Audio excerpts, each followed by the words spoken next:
The other day, I started meditating on what are the premises and what are the implications of the Christ event, of the incarnation, of the Word made flesh, of God becoming human. And on Saturday, I reflected on just the fundamental fact of our conviction that God exists, that God is real, in the face of increasing atheism and agnosticism.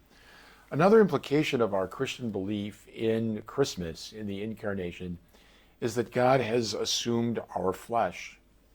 Christianity is the only world religion that believes this, that the universal, eternal, invisible God, whom the entire universe cannot contain, humbles himself to become one of his own creatures. And so we see in the incarnation of Christ this divine humility. Paul would say this kenosis, as we hear in the kenotic hymn of chapter 2 of Philippians, God emptying himself out, that the Lord did not deem equality with God something to be grasped at, but rather empties himself out and becomes human, indeed becomes a slave, as the text says.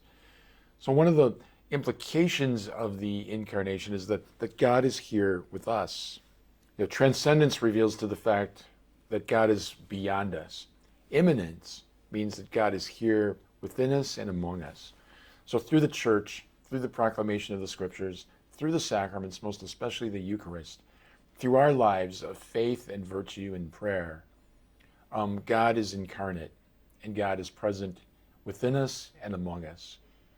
There's a beautiful implication to that, because it means that God has broken into human history, has broken into our lives, has entered into the world, that he's not just some distant, impersonal, disinterested figure. We think of deism, and many of our founding fathers were deists, and deists believed in God in some philosophical sense, but it certainly wasn't God as he is understood in the scriptures. He was not God inserting himself into history.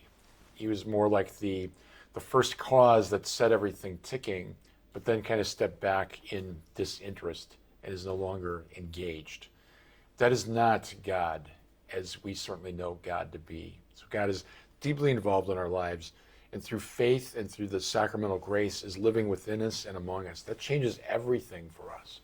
Because just as God broke into the world through the incarnation, can we also not say that in the resurrection, God breaks out of the world and opens a path for us to the glory of heaven?